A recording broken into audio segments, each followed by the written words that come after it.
pwede natin tanungin si Ma'am LV. Ma'am LV, Sasagutin mo pa yan, Ma'am Torres, LV, Tulfo. sabi niyo po na pumunta kayo sa barangay at nagsumbong, tama? Opo, totoo po yun. Sino pong sinumbungan niyo? Mga kasama niya po doon. Tapos nandun po siya doon sa loob ng City Hall. Nasa loob. Siya. Sinabi niyo po na sinasaktan kayo, kaya kayo nandun sa barangay. Opo, sabi ko po, ipakicheck po yung gamit ko dahil aalis na po ako doon. Nakatakas nga po ako doon. Nga po ako pumunta sa kanya. Okay. So nakatakas kayo, sinabi niyo sa kanya nakatakas ka, daladal mo yung gamit mo at sinabi niyo rin sa kanya na sinasaktan ka ng amo mo, tama? Opo, sabi ko po, pakicheck yung gamit ko. Baka po sabihin ng amo ko Nagnakaw. na nagnakaw ulit ako. Tama. Okay. Tapos, Napakasinungaling mong tao ka, sarap mong... Alam mo, napakasinungaling mo. Gusto mo, lie detector test ka namin, payag ka. Sige, pag lumitaw na ikaw ay nagsinungaling sa lie detector test, kukulong ka agad namin dyan sa baba. So, good. Pakibukas yung mic. Yun naman po, sir. Alam nga ba naman magsisinungaling to si Ma'am LV? Anong reason para siya magsinungaling? Ikaw may dahilan ka para magsinungaling kasi tumawag ka sa amo tapos for all we know, baka bayad ka sa amo, baka sinuhulang ka ng amo. Ay, yun po, sir. There's no reason why she would be lying here. Alam mo, Chairman, kung nasa matinong pag-iisip ka, kung tama ka, patas ka, the first thing you should have done is pa-check siya sa doktor, tawagan mo si HR, tawagan mo PNP, sabihin na meron dito mukhang kawawa na kasambahay at tumakbo sa kanyang amo, ang kanyang reklamo ay sinasaktan siya, etc.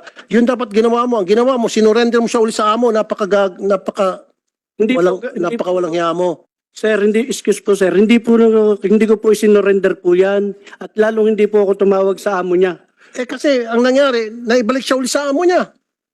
Kasi kung ganong sitwasyon, kung sa akin kung ako si barangay chairman, may dumating sa akin kasambahay, kaawa-awa yung sitwasyon, madumi, sabi mo parang taong grasa, ipapacheck ko muna sa ospital, hindi ko muna payagan na sumama sa amo. At pagkatapos, tatawagan ko yung police, si HR, kung sino-sino pa mga otoridad, DSWD, para sama-sama mag-imbestiga, social worker. Ang ginawa mo, pinayagan mo makabalik ulit sa kanyang amo. Hindi naman po, sir, ganun ang nangyari talaga po, sir. Marami po akong kasamahan doon sa barangay. Maraming kasama sa barangay, pero you call the shots because ikaw ang pinakamataas, ikaw ang chairman, ikaw ang sinusunod ng mga kasamahan mo. Ang una ko nga pong hakbang, sir, akin pong pinalilinisan, sir. Hindi po yun totoo. Pero sinabi na nga ng kasambahay yung kanyang sitwasyon na siya naglayas, na meron siyang dalang mga gamit, tinignan yung gamit, baka mamaya sabihin na nagnakaw ako.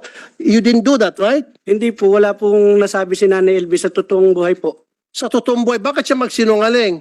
Bakit siya pumunta sa barangay? Ibig sabihin, pumunta sa barangay, naligaw lang? Basta na pumunta sa barangay dahil namamasyal? Hindi nga po namin. Anong reason ba siya pumunta sa barangay? There should be a reason bakit yung isang tao pupunta sa barangay. Ikaw, alam mo naman dahilan kung bakit ang isang tao pupunta sa barangay, di ba? Bigyan mo reason. Okay, masalita ka. Anong dahilan bakit, kunyari ikaw, ako si chairman, bakit ka pupunta sa barangay? Ang ano ko nga, Hindi, pakisagot lang. Bakit ka pupunta sa barangay kung ako si chairman tapos ikaw yung kabarangay ko? alam ko po, may kailangan po. Pero po hindi. Exactly. Kaya ka pupunta sa barangay dahil meron kang kailangan, meron kang susumbong. Therefore, tama itong sinasabi ni Ma'am LB, kaya siya pumunta sa barangay dahil meron siyang kailangan at yung kailangan na yun ay tulong mo. Sir, hindi naman po talaga ganun ang totoong nangyari. Yun po talaga yung nangyari. No, kasasabi mo lang sa akin pupunta ka sa barangay kung ikaw si ordinary citizen at ako si chairman, pupunta ka sa barangay, galing na sa bibig mo na pupunta ka sa barangay, ang isang tao pupunta sa barangay dahil may kailangan siya. Kaya lang, hindi mo inasikaso yung pangangailangan niya, hindi mo siya pinagsilbihan. Inasikaso ko po, sir. Ang una ko nga pong hakbang, pinalilinisan ko po dahil po panahon ng pandemic. Kaya nga, matapos mo siya palinisan, sana pinadoktor mo. Hindi po, Sana tinawagan mo yung DSWD, tinawagan mo yung CHR, tinawagan mo yung PNP. sir, sana po makapagsalita din muna po ako, sir. Papayagan ka, Kapitan. Papayagan ka Opo. magsalita. Pero with the permission of Senator Tulfo. Isa na lang po. Sige po. Kasi, Chairman, hindi mo ginawa yung trabaho mo. Sa magkanong kadahilanan na hindi mo ginawa yung trabaho mo ng tama. Kasi kung ginawa mo yung trabaho mo ng tama, hindi na sana lumala pa yung sitwasyon ni Ma'am LV. Kaya sa lumala dahil sa naging pabaya ka sa iyong tungkulin. Kung ako dito ngayon sa committee, sampahan ka dapat ng kaso. Sir, Dereliction of duty. Ayun po naman sir ay nasikaso po namin. Hindi pa nga po siya nakakapagsalita. Dumating na po yung kanyang amo. At sinabi po niya na sinusundan niya at nakaalis po sa kanilang tindahan. Di mas lalo nung dumating yung kanyang amo, mas lalo ka dapat magtaka. Saan sinabi mo sandali lang, hindi mo ba sila pinag-uusap? Wala naman pong naging reaksyon si Nanay LV. Sumama po naman siya ng kusa sa amo niya eh. Posible naman yan. Kaya nga siya lumayas tapos sasama ng kusa. Wala pa nga po, Senator, na siya reklamo po sa amin. Mr. Chair, ipaano natin to, lie detector test, and then kapag lumitaw na sa lie detector test nagsinungaling to, ikulong natin sa baba. So kukulong kita. Napakasinungaling mong tao ka. Kapitan, kilala mo ba yung amo ni LB? Ano po yun? May tindahan po sila. Yun lang po ang aming pagkakilala. Pero ni number po nila, wala po kami. Hindi, kilala mo. Kilalo po. Kilalang tao yun doon. Kilalang tao yun doon. Yang kilala po siya na may tindahan. Kilala may tindahan. Nung pumunta si Manang LB ron, bulag na siya ang dalawang mata. Hindi ko rin po ma-sure, Senate Chairman, dahil po, pag ano nga po, ang una ko pong utos sa aking mga tanong, dahil may bowser room naman po kami, kumpleto po kami, pinalilinisan ko po siya. Yun po ang una ko pong naging po sa Nanay LB. Manang LB, nung kayo po ay pumunta kay Kapitan, dalawang mata niyo po ay bulag na o nakakakita pa kayo ng kalahati? Isang mata ko po, yung kanan. Ang Tapos po, kanan po ay nakakita pa. opo. So nakaharap niyo po si Kapitan. Opo, narinig ko po yung sabi niya po sa amo kong lalaki. O Sir Jerry, parang nandito yung sambahay mo, nandito. Tinawagan o magkaharap. Hindi, para pong tinawagan, kausap. Wala po. Kinausap sa telepono, Opo, yung Jerry, yung amo mo. opo. Oho. So hindi totoo yung sinasabi ni Kapitan na kasunod mo na yung amo mo. Hindi po. So Kapitan, Sandali, Mr. Chair. Aling LV, ituro mo nga rito kung sino yung kapitan na kausap nyo. Hindi po makikita po. Hindi niyo makikita? Kilala ko po yung boses. Nabobosesan ninyo. Opo. Pwede mong ilarawan ang physical condition. Malaki ba? Mabalik? naririnig ko yung tanong ng iyong abogado, sa natatandaan mo, yan ang itsura ng Kapitan na nakita mo no, kahit Yung- isang mata ka, Mataba po siya ng kaunti at yung matangkad-tangkad. kad. Tumayo ka nga kung matangkad ka. Tabangan. Medyo ano ka? Ano ba height mo, LB? Mababa ka, kaya ang tingin mo siguro matangkad yung kaharap mo o Opo. nakaupo ka. 5 po ang height ko. Maliit lang po ako. Tapos, nung nakaharap mo si Kapitan at narinig mo nag-usap sila, pinauwi ka ni Kapitan o sinundo ka ng amo mo? Sinundo po ako ng amo kong lalaki. Sumama ka. Opo. Sabi, ihatid daw po ako sa sakayan ng papuntang Mindoro. Uuwi ka na sana, pinapauwi ka. Hindi ka hinatid. Hindi po, dinala po ako sa tindahan ulit. Kinulong ka. Opo, yun. Buhat nung pong galing ako sa barangay, hindi na po ako pinapalabas. Doon na lang po daw ako Hindi sa... mo na nakausap si Kapitan. Hindi na po. Ito ngayon, nabobosesan mo naman. Opo, Siya yung Kapitan. opo. Ano mo sasabi mo kay Kapitan? Nagkausap ba kayo ni Kapitan noon?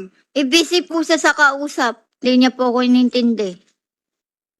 Hindi ka inintindi. Opo, busy po sa kausap sa cellphone. Sino nag-check nung gamit mo na sinabing chechekan? Wala po.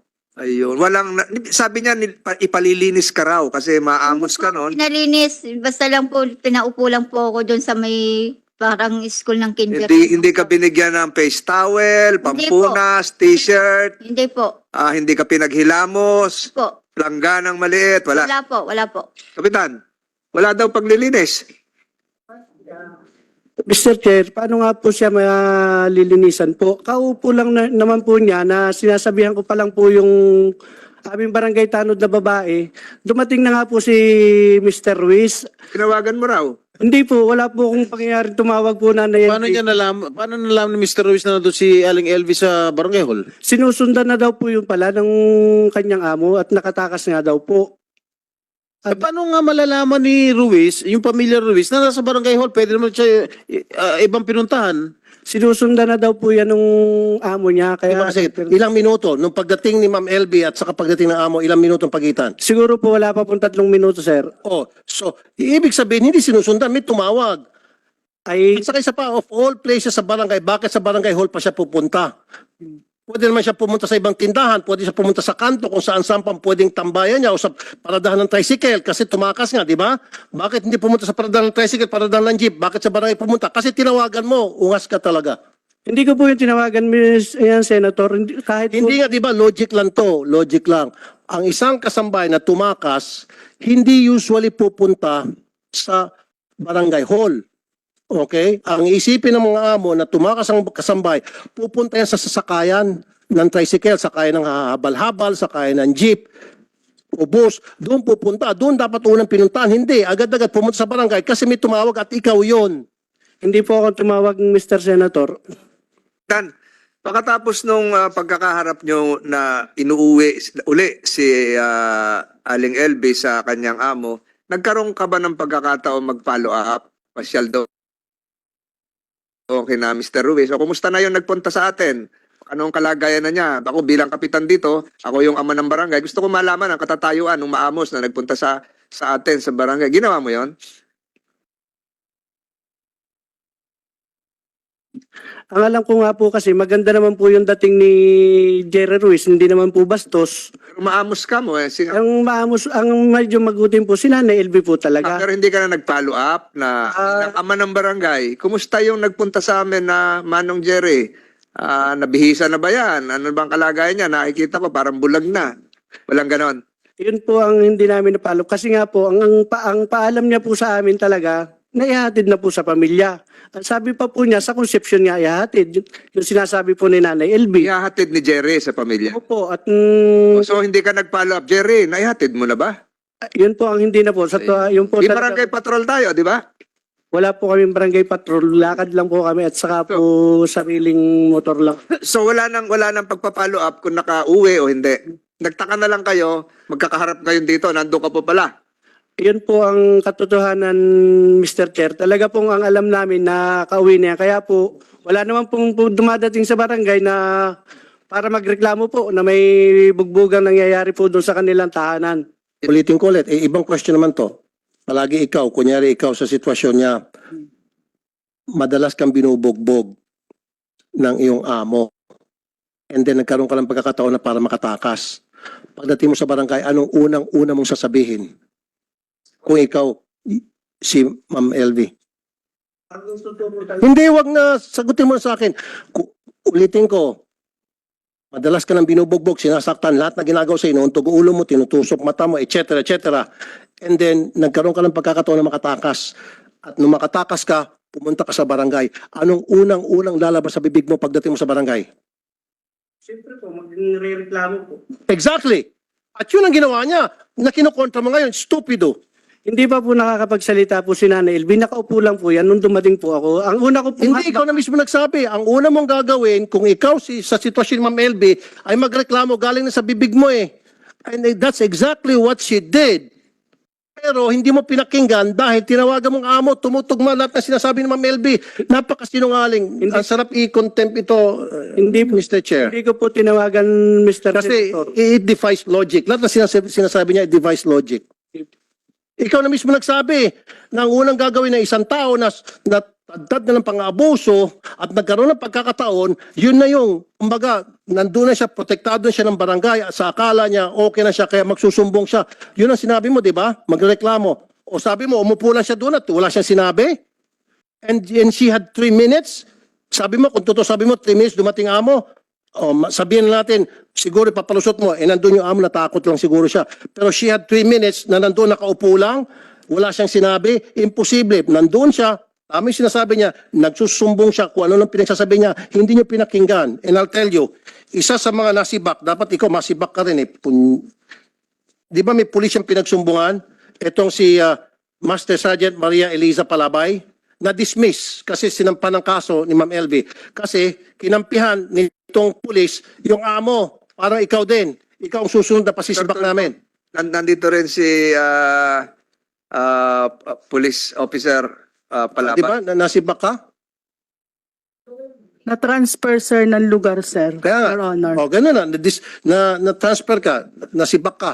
Yes, kasi- Your Honor. Kasi nireklamo ka at nakita, may probable cause, yung reklamo ni Ma'am LB kaya ka na-transfer. Tama? O, ganun ka rin. Kaya lang ikaw hindi ko dapat matransfer, dapat ikaw ay makulong o masibak sa serbisyo. In your case, inireklamo ka dahil kinampihan mo yung amo at binantaan mo pa si Ma'am LV. Ito yung sabi sa reklamo, binantaan mo na wag nang mag-report, i-report yung mga employer kung hindi ay siya'y makukulong at mamapatayin. Your Honor, personally po, hindi ko po nakakausap si LB po, Your Honor. Anyway, mamaya ka na. Ito yung chairman talaga kasi kung hindi ka naging pabaya sa tungkulin mo, hindi na sana dadagdagan yung kalbaryo at impyerno na niranas nito. Naging pabaya ka talaga, Mr. Chair. Mr. Barangay Chairman. Totoo yan. Galing na mismo sa'yo, corner ka na eh. Magreklamo ka, yun ang una mong gagawin pagdating mo sa barangay. Yun ang ginawa niya. Mr. Senator, hindi nga po siya po nagre-reklamo pa. Hindi pa po siya umimik po, Mr. Chair. Yan po ay talagang nakaupo. Ang una ko pong hakbang, sabi ko po sa mga tao, palinisan po. Kasi nga po, madungis po. Hindi ko naman po kilala si Ate LB. Hindi ko po kilalang katulong yan ng Chairman. mga Ruiz. Senator Tulfo, Senator Padilla. Tapos babalik ulit tayo doon sa sunod yung kamag-anak ni LB, tapos papunta tayo sa DOH and PNP. Apo, Senator Padilla. salamat po, Chairman. Sundan ko lang po yung tanong ni Senator Raffy. Kasi dapat automatic yung Chairman pagka may dalawang partido doon sa harap mo. Kakausapin mo pareho, di ba? Di ba, bakit naman ang pinakinggan mo lang, yung amo lang, hindi mo kinausap yung isa? Di ba automatic yun, pakikinggan mo yung dalawang partido? Kasi nga po, Mr. Senator, wala naman, maganda naman po yung dating ni Mr. Ruiz. Wala naman pong panganong pinwersa si Nanay LB na Tumakas na nga. Tumakas na nga eh. Hindi nga po namin alam, sir, na may ganun nangyayari kay Nanay LB. Di ba sinabi ka mo nung amo na tumakas? Tumakas nga daw po kasi ang sabi niya, kaiba na yung ginagawa niya sa tindahan. Wala na daw pong... Kaya nga, pinakinggan mo yung amo pero hindi mo pinakinggan si nanay.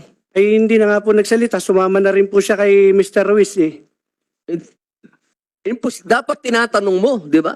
Di ba tinanong mo dapat? Di ba automatic yon pagka sa barangay, tatanungin mo yung dalawang partido. Di ba? Di ba ano po yan? Yan ang SOP? Ay yun po lang, sir, talaga ang naging pangyayari po sa Di, barangay. parang sinasabi mong hindi mo ginawa yung trabaho mo. Eh, ginawa ko po, sir, dahil Hindi mo kinausap. Di ba ang trabaho ng chairman, pakinggan mo yung dalawang partido? ay wala nga po sinasabi si Nanay LB. Hindi mo nga tinanong. Tinanong mo ba? Tinatanong po namin, hindi po siya Tinatanong mo si nanay. hindi po naimik. Nay, tinanong ka ba ni chairman? Tinanong kayo, nung nandun kayo. Po, hindi po.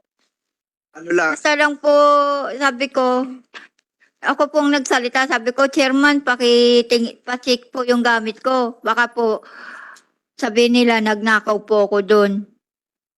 Nagsalita ka po, Nay. Opo. Chairman, nagsalita. Madami po kami doon, Senator, kaya po alam po ng lahat na hindi po naimik po si Nanay LB. Bakit pa siya tumakas? Kung hindi naman siya iimik, nandun na siya. Hindi nga po namin, sir, alam na yan ay katulong ni Sir Jerry. Ang pagkakikita ko po sa kanya, akala ko po yung naligaw na taong grasa. Kasi nga po si Nanay LB, talagang medyo madumi yung kanyang katawan po. Hindi, alam mo na nga na hindi na nga siya taong grasa dahil dumating na nga yung amo di ba? Dumating na nga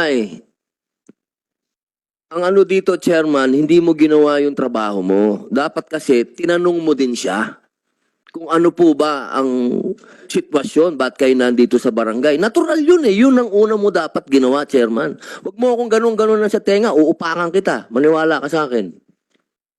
Senator Estrada. Gaano ko nakatagal, Kapitan?